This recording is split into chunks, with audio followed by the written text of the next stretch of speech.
কংগ্ৰেছৰ মানুহবিলাকে কিয় অৰুণোদয় লৈ আছে, কংগ্ৰেছৰ মানুহবিলাকে কিয় বিনামূলীয়া চাউল লৈ আছে, আৰু এই কংগ্ৰেছৰ মানুহবিলাকে দালি নিমখ চেনি কিনিবৰ কাৰণে লাইনত থিয় হ'ব, নিশ্চিত হৈ থাকক। তাৰ মানে কংগ্ৰেছে লৈ থাকিব লাগে, আমি বিজেপি খিনিয়ে ল'ব নালাগে। কংগ্ৰেছৰ কথাটো হ'ল সেইটো। কিন্তু আমি কংগ্ৰেছকো দিছো, বিজেপিকো দিছো। আমি দুখীয়া আৰু ধনীৰ পাৰ্থক্য আমি বিচাৰ কৰা নাই।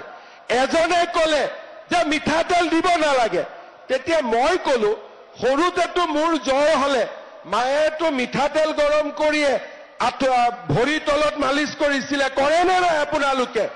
কৰে নে নাই? তাৰমানে কংগ্ৰেছে মাকৰ মৰমো বুজি নাপায়। সব বাচ্চাক যেতিয়া বাচ্চাৰ বেমাৰ হয় আপোনালোকে গৰম মিঠাতেলে বাচ্চাক মালিচ কৰে নে নকৰে? মোক আপোনালোকে কওক, কৰে নে নকৰে? এতিয়া কংগ্ৰেছে মিঠাতেলক লৈ মোক জোকায়। একদিন মিঠাতেল নোহোৱাকৈ দালিখন খাওকচোন, ইহঁতি একদিন মিঠাতেল নোহোৱাকৈ চব্জি এখন খাওকচোন।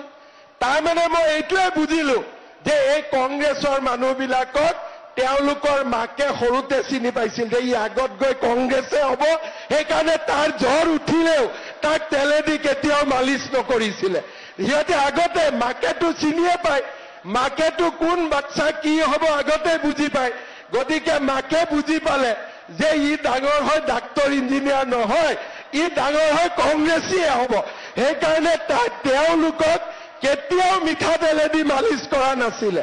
কিন্তু মই বুজি পাওঁ মিঠাতেলে হ'ল আটাইতকৈ মাক আৰু পুতেকৰ মাজত মমতাৰ আটাইতকৈ ডাঙৰ প্ৰতীকে হ'ল মিঠাতেল।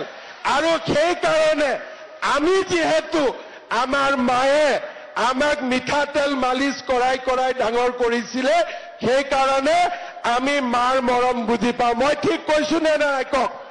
মই ঠিক কৈছো নে নাই কওক? এতিয়া আপোনালোকে কওক, চাউল কম দামত দিম, দালি কম দামত দিম, নিমখ কম দামত দিম, মিঠাতেলো কম দামত দিব লাগে নে নালাগে? লাগে নে নালাগে? কংগ্ৰেছীবিলাকক দেখিলে অলপ ডাঙৰ কৰি ক'ব, ঠিক আছে? ইহঁতক দেখিলে অলপ ডাঙৰ কৰি ক'ব, ইহঁতৰ চুইচবিলাকত নটটো লুজ হৈ আছে, অলপ টাইট কৰিব লাগে।